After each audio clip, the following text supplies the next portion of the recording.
Hello, everybody. Welcome to the Jamez Report. Your boy's back. I know I've been gone for a little while, but I've been sharing some videos. But I finally got to sit down. We had the whole reason why I've been late anyway is because they done switched my shift to first shift. So I'm a little behind the schedule here. Now, that all being said, I just finished up watching Monday Night Raw. It was actually a really good Monday Night Raw. A lot better than last week. Better than the week before that. It actually was entertaining, but I got a couple complaints, and I'm going to talk about these complaints. But before I do that, as always, if you like this video, you like the content, hit that like button, hit that subscribe button, so you never, ever, ever, ever, and ever miss out. You never miss out on a brand new video that I be dropping out here, because I'm a man's of the peoples. I be trying to do the best I can. Like I said, I still got the background up. I still haven't got the technology figured out. Call me dumb, call me slow, don't really matter. All that matters is I'm trying here. I'm gonna get a background up here sooner or later when I figure out how to do it on my phone. That all being said, Monday Night Raw. It actually, like I said, it was actually entertaining. Drew McIntyre would open up, MVP would come out, and anytime MVP is on the mic, y'all better listen up. The boy out there always spitting fire. I don't think there's very many people who's better than MVP on that MIC. Now, Drew would say, how you going to have TBar and Mace come out here and attack me and then say it wasn't you when you was out here when it happened? Well, Drew McIntyre would go to confront MVP, and wouldn't you know it, TBar and Mace, bada bing, bada boom, hit the ground, and you went boo. So, Drew McIntyre would tell Adam Pearce, give me a handicap match. Adam Pearce says, no, you need a tag team partner. Drew McIntyre says, oh, no, I don't. I don't need no partner. I'm Drew McIntyre, baby. So he sets the match up. Now, this handicap match went exactly what I thought, but I want to tell you something. When Mace and T-Bar was a part of Retribution, and they, to me, was the standout stars of Retribution. Probably wasn't that hard to stand out on Retribution and the Retribution faction, but they stood out to me. To me, we know who they are. It's Dion Madden and Donovan Dijakovic. But just like any repackaging, you call them by the name. So T-Bar and Mace, they was handling business out there. They was doing what you do when the guy don't have a tag team partner. They were laying down the smack it down on Drew McIntyre. Next thing you know, you hear the train sound, so you already know what's coming. The Strowman Express. Strowman would come out there. They would go to commercial break, come back. It is now a tag team match. Overall, I'm not complaining about the match. Overall, I'm not complaining about the handicap match. My complaint is, I seen on social media, on Facebook, that, kind of a spoiler alert for me, but they would lose the masks.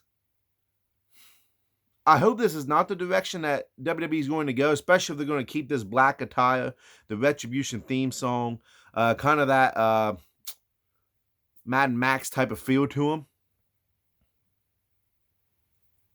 them. I think they should keep the masks.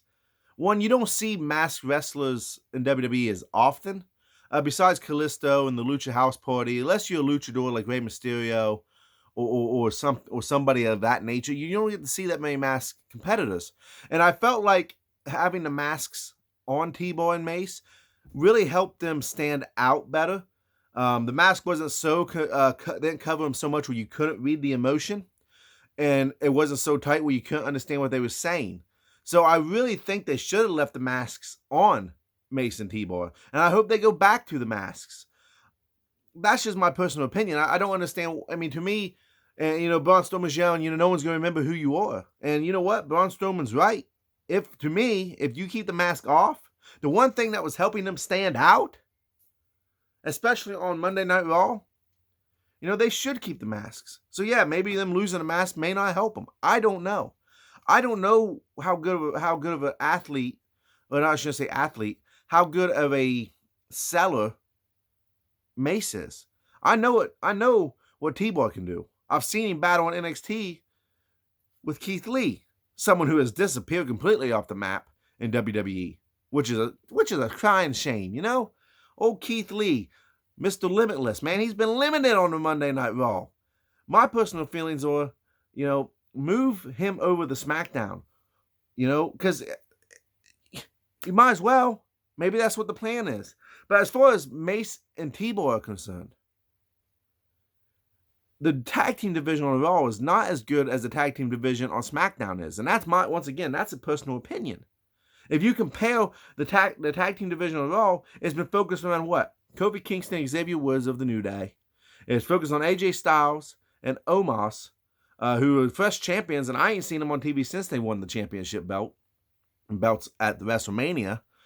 And, but when you think of SmackDown, you can think of Rey Mysterio and his son Dominic. You can think of the Dirty Dogs, Dolph Ziggler and Robert Roode. You can think of Otis and Chad Gable. You think of the Street Profits. They've been having this stuff going on. And mark my words, that the Viking Raiders are back in town. It's only a matter of time before TBar and Mace face them guys and probably lose that battle at that capacity. And it's sad to say, but I see the TBar and Mace, especially without the masks, jobbing out a lot. They're going to put on competitive matches, but I don't think they're going to be able to beat tag teams. They're always going to have them end up winding up losing or something. I hope that's not the case, because I really want to support them now that they have broken away from the Retribution, and the Retribution faction has fallen apart. That being said, and this is just tag team podcast here today. What's up with Nia Jax and Shayna Baszler? Come on, Raw. Come on, writers. Look, these guys have been a joke for a whole year. And they shouldn't be a joke. I shouldn't see them and instantly think, well, bathroom break.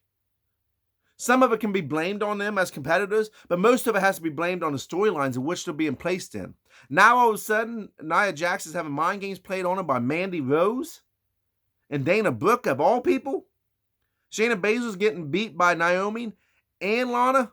And I'm not taking nothing away from them competitors. They are great competitors.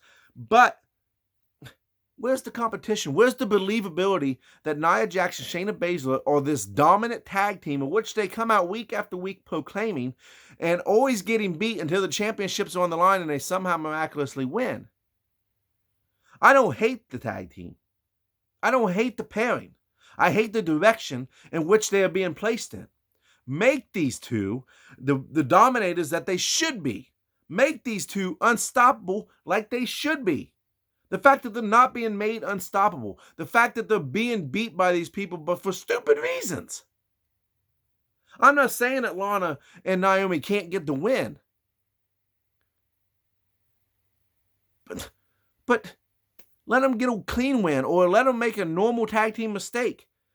And it's always Shayna Baszler taking the fall. And if it goes the direction I think it's going to go when they break up, Shayna Baszler is going to become the face, Nia is going to become the heel, or vice versa. And we all know when they break up a tag team, the heel gets the bigger push. It's sad to say that, they had a good tag team division in the women's division at one time. Those are Sasha Banks and Bayley. And the Iconics, who just got released this past week. Raw was out here killing me with some of the decisions. The writers on Raw, I should say. Like I said, I'm not blaming the performers. I think the performers are going out there and they're doing the best thing they can do with what they got. Sure, Nia Jax may not be the best seller at times. Same with Shayna Baszler. Sure, they've hurt some people in the past, Shayna Baszler being the most recent. But come on, man. I'm just out here venting. Let me know what you guys think in the comments below of both subjects, from TBar to Mace losing the masks. Are you excited for that? Are you happy about that? Or are you like me and you're saying, you know what, they need to keep the masks on? And are you upset with Nia Jax and Shayna Baszler's direction? Do you not want them as a tag team anymore? I don't want them as a tag team anymore if they're going to continue to be made jokes and be like that. If you're going to have a tag team be jokes, you might as well just split them up, especially that these two could be women's champions on their own if they're handled right. We've seen Nia Jax hold the title. We've seen Shayna Baszler win the NXT women's title twice. The first woman ever to do it. in NXT. I don't know. I digress. Like I said, I hope you liked this video. I hope you liked the content. If you did, hit that like button, hit that subscribe button, and don't be afraid to leave a comment down below. I always comment back. It may take a little bit, but I always comment back. I like having the conversations. I like seeing other people's point of views. It helps open my eyes. That all being said, I'll see you guys later on the Flippity Flip, and have a great day.